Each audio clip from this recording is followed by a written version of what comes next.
സംസ്ഥാന സർക്കാരിന്റെ നിർണായക തീരുമാനങ്ങൾക്ക് മുന്നോടിയായുള്ള UDF യോഗം ആരംഭിച്ചു. ബോർഡ് കോർപ്പറേഷൻ വിഭജനം അടക്കമുള്ള വിഷയങ്ങളാണ് പ്രധാന അജണ്ട. മദ്യനയത്തിൽ എന്താകും UDF നിലപാട് എന്നതും യോഗശേഷം അറിയാൻ കഴിയും. അമൽ തേനമ്പറമ്പിൽ വിവരങ്ങളുമായി ചേരുന്നുണ്ട്. തിരുവനന്തപുരത്ത് നിന്ന് അമൽ, ഈ ബോർഡ് കോർപ്പറേഷൻ തീരുമാനം അത് വളരെ പ്രധാനപ്പെട്ട ഒരു ചർച്ചയാണ്. ഒരുപാട് ആവശ്യക്കാരുണ്ടാകും, ആവശ്യങ്ങളുണ്ടാകും, സമ്മർദ്ദമുണ്ടാകും. എങ്ങനെയാണ് ഇപ്പോഴത്തെ യോഗത്തിലെ ആദ്യ വിഷയം തന്നെ ഇതാണോ?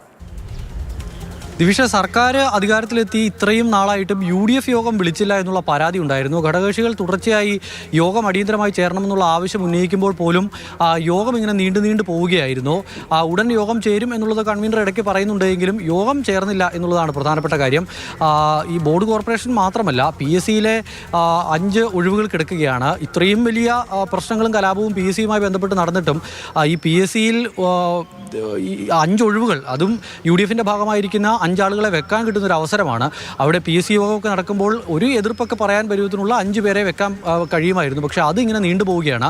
മുന്നണി യോഗം ചേർന്ന ആർക്കൊക്കെ എത്രയൊക്കെ വീതം എന്നുള്ള ഒരു തീരുമാനം ഉണ്ടായിട്ടില്ല. ആ വീതം വെപ്പ് ഇന്നത്തെ യോഗത്തിൽ ഉണ്ടാകും എന്നുള്ളതാണ് മനസ്സിലാക്കാൻ കഴിയുന്നത്. ബോർഡ് കോർപ്പറേഷൻ്റെ കാര്യത്തിലും ഒഴിവ് വരുന്ന സ്ഥലങ്ങളിലൊക്കെ ആരൊക്കെ തീരുമാനിക്കപ്പെടുമെന്നുള്ളത് ഇന്ന് അറിയാം. അതോടൊപ്പം തന്നെ മദ്യനയത്തിൻ്റെ കാര്യത്തിൽ ഈ വീര്യം കുറഞ്ഞ മദ്യവുമായി ബന്ധപ്പെട്ടുള്ള വിവാദങ്ങളൊക്കെ ഇങ്ങനെ നിൽക്കുന്നു. അതിൽ സർക്കാരിൻ്റെ നയം എന്താകും അന്തിമ തീരുമാനം എന്നുള്ള കാര്യത്തിൽ ഇന്നൊരു ധാരണ ഉണ്ടാകും എന്നുള്ളതാണ് പ്രതീക്ഷിക്കുന്നത്. അതോടൊപ്പം തന്നെ മുന്നണിയുമായി ബന്ധപ്പെട്ട മറ്റ് ചർച്ചകളെല്ലാം ഇന്ന് യോഗത്തിൽ നടക്കും എന്നാണ് പ്രതീക്ഷിക്കുന്നത്. വലിയൊരു വിജയമൊക്കെ ഉണ്ടായിട്ടും എല്ലാവർക്കും കൂടെ ഒന്നിച്ചിരുന്ന് ഈ ഒഴിവുവന്ന സ്ഥാനങ്ങളിലേക്കുള്ള ആളുകളെയൊക്കെ വെച്ച് മുന്നോട്ട് പോകാൻ കഴിഞ്ഞില്ല എന്നൊരു വിമർശനമൊക്കെ ഉയർന്നിരുന്നു. അതിനൊക്കെ ഇന്നൊരു പരിഹാരം ഉണ്ടാകും എന്നുള്ളതാണ് പ്രതീക്ഷിക്കുന്നത്. മാധ്യമങ്ങൾക്ക് പ്രവേശനം ഉണ്ടാകും എന്ന് അറിയിച്ചിരുന്നു. ആദ്യത്തെ UDF യോഗമാണ് സർക്കാർ വന്നതിന് ശേഷം. അങ്ങനെ ക്ലിഫ് ഹൗസിന് അകത്ത് കയറി മാധ്യമപ്രവർത്തകർ, ക്യാമറ മാത്രമാണ് അകത്തേക്ക് പ്രവേശനം ഉണ്ടായിരുന്നത്. റിപ്പോർട്ടർമാർക്ക് അകത്തേക്ക് പ്രവേശനം ഉണ്ടായിരുന്നില്ല. ക്ലിഫ് ഹൗസിന് തൊട്ട് പുറത്ത് ആണ് റിപ്പോർട്ടർമാർക്ക് നിൽക്കാനുള്ള സ്ഥലം ഉണ്ടായിരുന്നത്. ബാക്കി ക്യാമറമാൻമാർ അകത്തേക്ക് കയറി. അവർ അകത്ത് കയറി UDF യോഗത്തിൻ്റെ ദൃശ്യങ്ങൾ ചിത്രീകരിച്ചു.